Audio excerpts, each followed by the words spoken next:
ભરૂચ નગર સેવા સદનના ward number 2ના વિપક્ષના નગરસેવકોએ chief officer Harish Agarwal સાથે મુલાકાત કરી અને વિસ્તારમાં ચાલતા વિવિધ પ્રશ્નોને લઈ લિખિત રજૂઆત કરી હતી। નગરસેવકો દ્વારા ખાસ કરીને પ્રી મોન્સૂન કામગીરીને ધ્યાનમાં રાખીને તાત્કાલિક પગલાં લેવા માંગ કરવામાં આવી હતી। તેઓએ જર્જરિત મકાનો ઉતારી લેવા, કાંસ અને નાળાની નિયમિત સાફ સફાઈ કરવાની તેમજ જોખમી વૃક્ષોના ટ્રીમિંગ કરવાની જરૂરિયાત પર ભાર મૂક્યો હતો। આ ઉપરાંત બાયપાસ બ્રિજ નીચે ફેલાતી ગંદકી અંગે પણ રજૂઆત કરવામાં આવી હતી। નગરસેવકોએ જણાવ્યું હતું કે અહીં નિયમિત સફાઈ ન થવાને કારણે સ્વચ્છતા અને આરોગ્ય સંબંધિત સમસ્યાઓ ઊભી થઈ રહી છે, જેથી તાત્કાલિક અને નિયમિત સફાઈ વ્યવસ્થા ગોઠવવામાં આવે। આ મુલાકાતમાં વિપક્ષના નગરસેવકો શમશાદ અલી સૈયદ, હેમેન્દ્ર કોઠીવાલા સહિત અન્ય સભ્યો પણ જોડાયા હતા। નગરસેવકોએ ચીફ ઓફિસરના રજૂઆત પર વહેલી તકે કાર્યવાહી કરવાની માંગ પણ કરી હતી।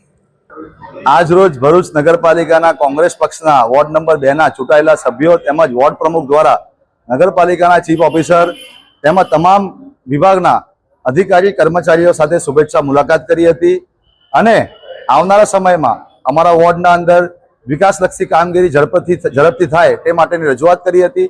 એની સાથે સાથે આવનારા દિવસોમાં જે ચોમાસું શરૂ થઈ રહ્યું છે એટલે પ્રી મોન્સૂન કામગીરી ભરૂચ શહેરના તેમજ અમારા વોર્ડના અંદર યોગ્ય રીતે કરવામાં આવતી નથી, એ માટેની રજૂઆત કરી છે કે તમામ નાળાઓ, કાંસો સારી રીતે સફાઈ કરવામાં આવે તેમજ જે જર્જરિત મકાનો છે એ મકાનોને નોટિસ આપી અને મકાનોને ઉતારવાની કામગીરી કરવામાં આવે।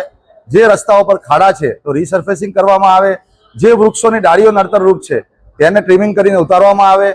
એની સાથે સાથે અમારી સમગ્ર ચૂંટણી દરમિયાન જે લોકોની વોર્ડ નંબર 2માં રજૂઆત હતી, એક તો પાણીનો પ્રશ્ન હતો। અમુક અમારા જે વિસ્તાર છે મુંડાફલિયા, ડભોઈયાવાડ, ઢાંગરાવાડ, મદની પાર્ક, સમા પાર્ક, હુસેનિયા પાર્ક, જે સોસાયટીઓના અંદર જે પાણીની સમસ્યા છે એ સમસ્યા માટેની રજૂઆત કરેલી છે।